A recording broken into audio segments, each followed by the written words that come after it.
Hello, this is the TradeGame channel. Uh, I'm Daniel. It's January 4th. Uh, and we are going to talk about our Ethereum bot that we are going to try to open here. And I am going to do my best to try and speak normally with only one working nostril, because my nose is stuffed up. Something's going on with my nose. I don't know what. But, alright.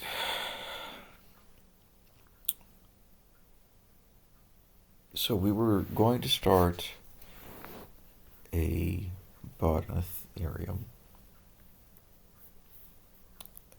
with, I believe this was going to be a 30 times leverage bot, which is a little more leverage than I usually use on these,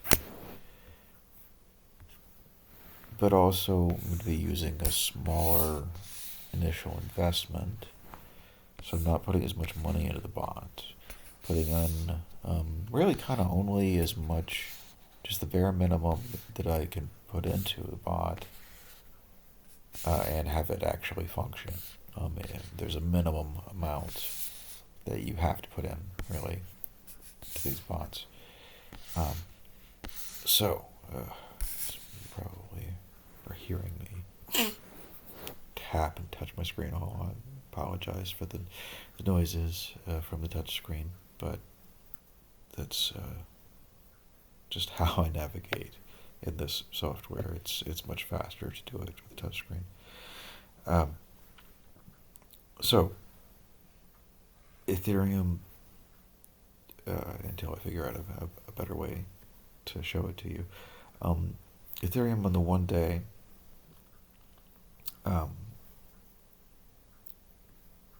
our RSI has gotten low. We kind of just barely got a little green right here on this oscillator pattern.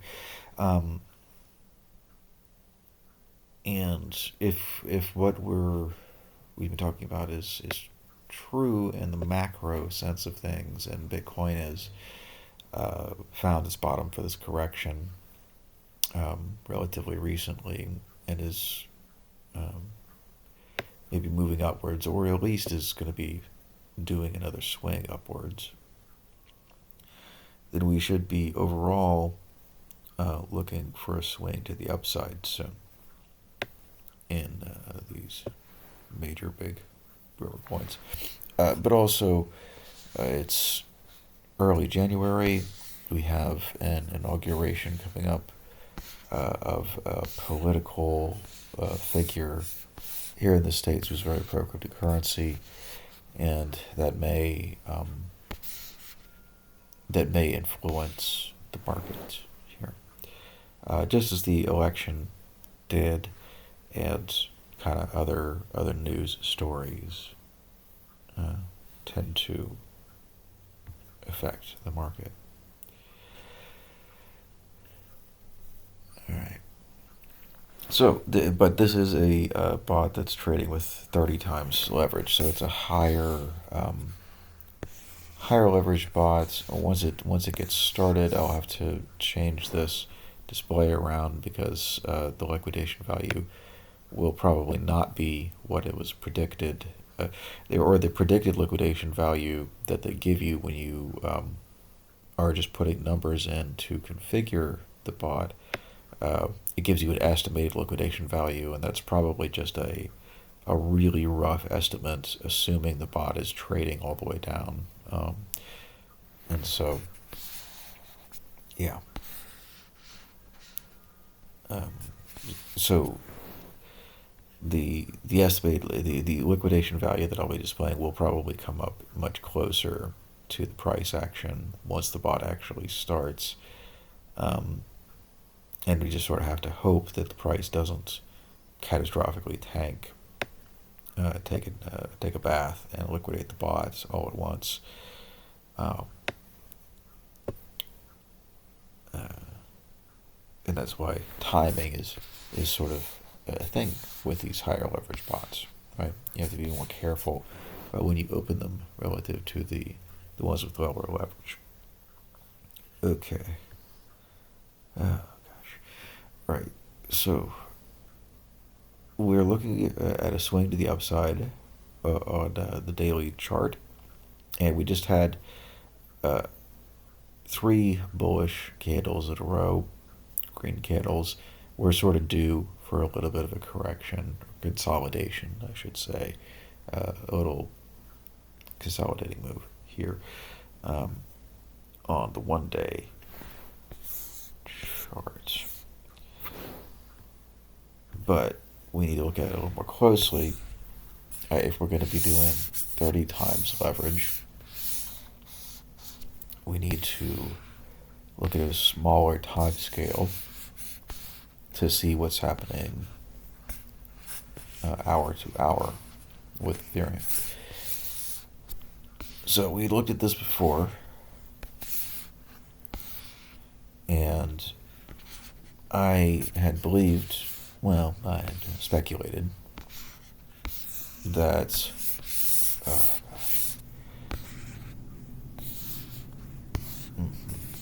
okay, that yeah, I like it now. The Ethereum was going to range down in this channel, made a rough line of fits here, and this is where we're starting, where I thought that we might go.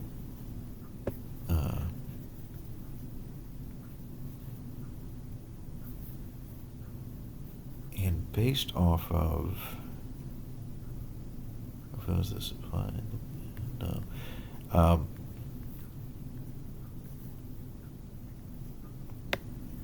Of our oscillation indicator, I had speculated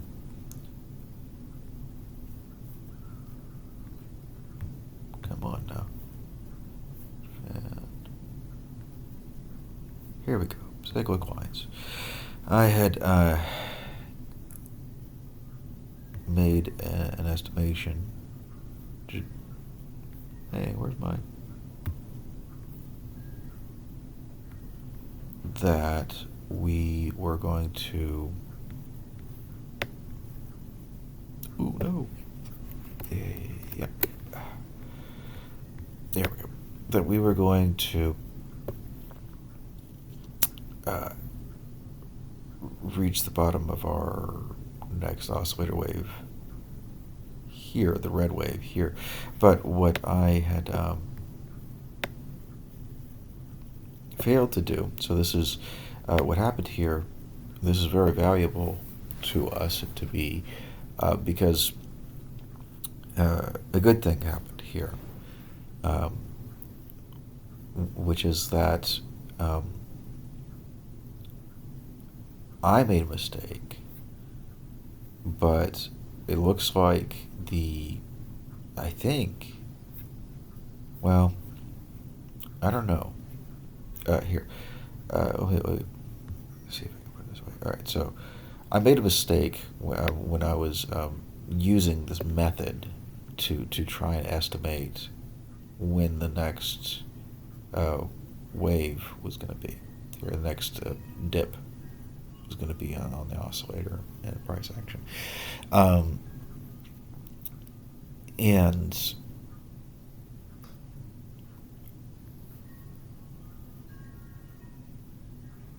I think that if I were to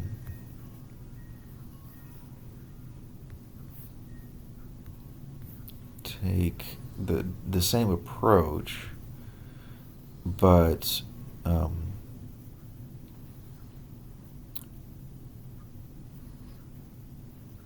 instead of placing it where I did, kind of do something like, instead of doing it onto the using this indicator and placing my oscillator pattern like at the peak of this green wave, Instead of finding kind of a median somewhere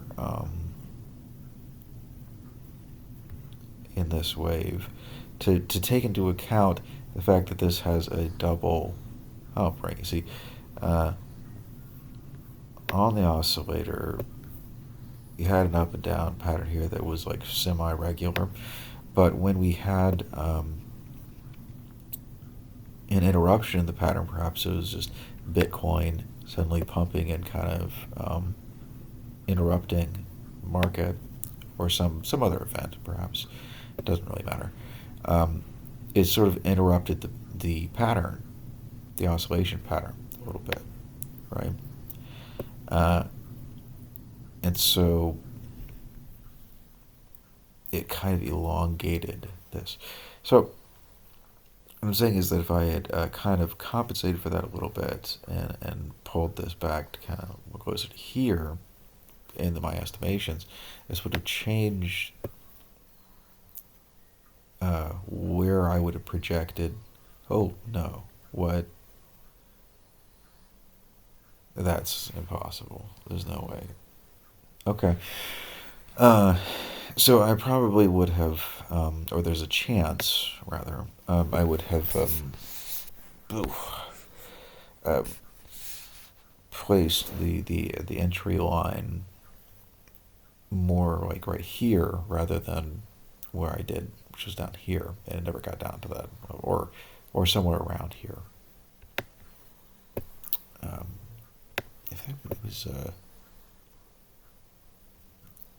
I think it was like 30. Yeah, it was $3,400, right around $3,400. That's where I placed it.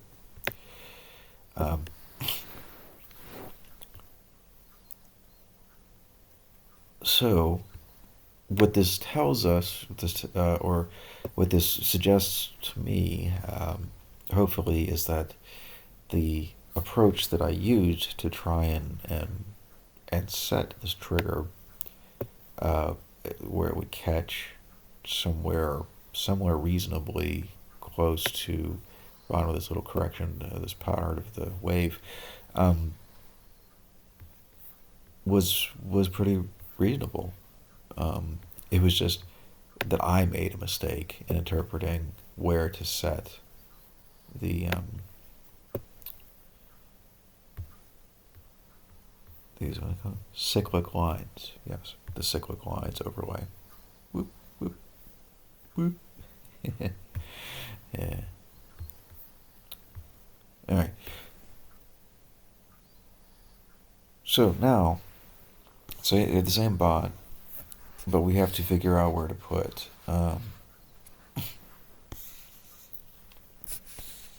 where to put the darn trigger for this thing now.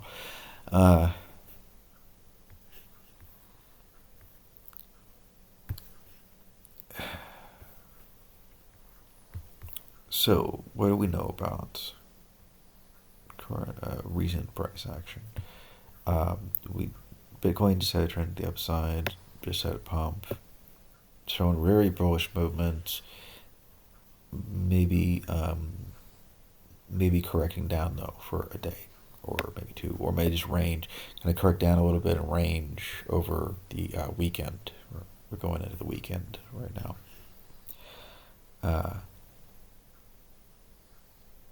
Or at least it's going to relax as fewer people are trading, likely. Typically happens over the weekend.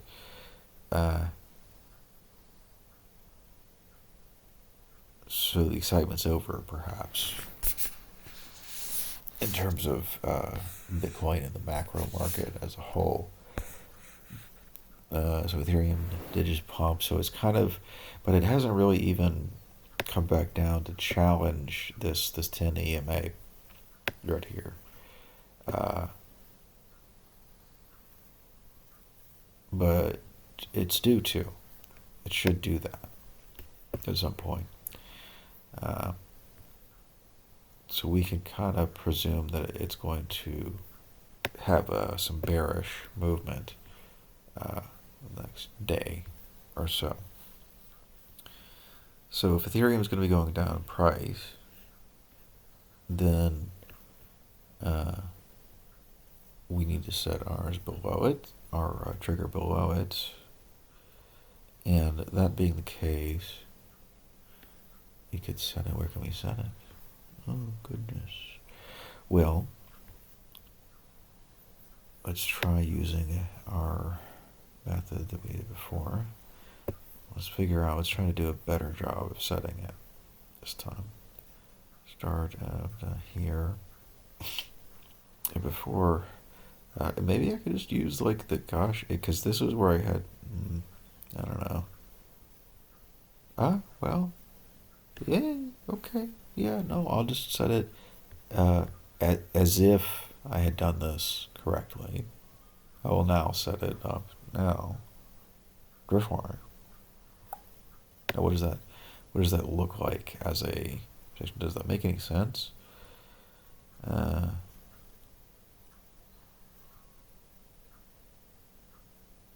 This would be awfully quick for this to actually go to being all the way back down to red. So, no, that does not make sense. Always got to do the does it make sense check. Because sometimes it does not make sense. Alright. How about we take something more like you to you and gosh, no, here, we got a peak right about there. Ooh, yeah, okay. Somewhere around, yeah. Yep, okay. Not gospel at all, but it's a real basic benchmark where this might be.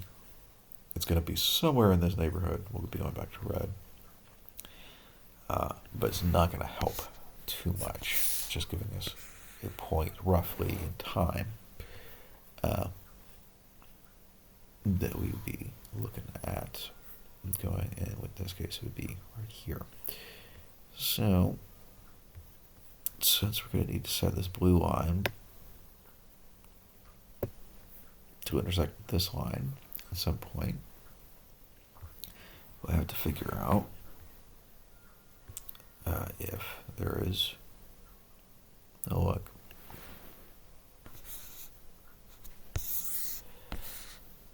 a line, a significant line of support or resistance, supply or demand, or whatever dynamic it is you're thinking about, right there.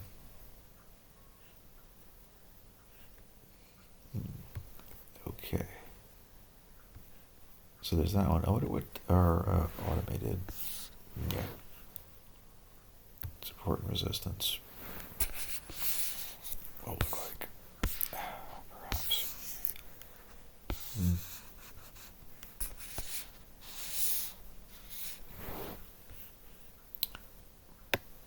Always interesting to kind of see where these things go.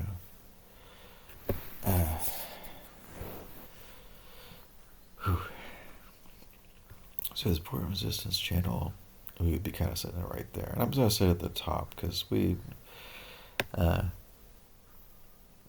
trying to get the spot to actually start, right? And doing supply and demand, and oh, look at that, right? Same line. Okay, cool. So we're going to hypothesize that at some point we'll get to 35.47.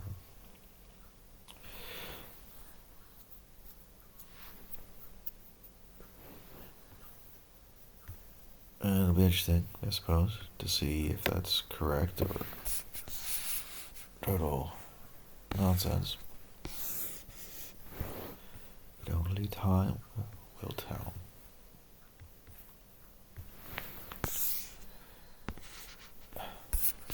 Oh. Okay. Then.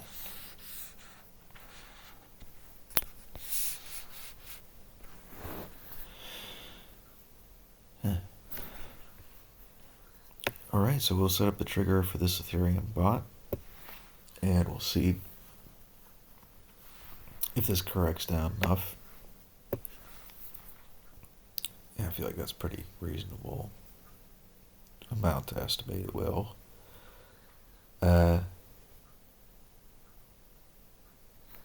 For that to trigger the bot.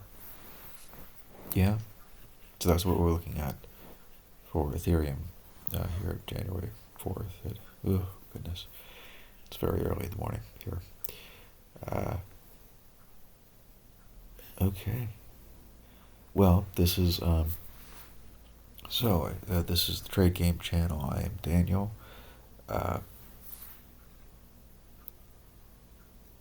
God be with you. Be good to one another, and I will talk to you later.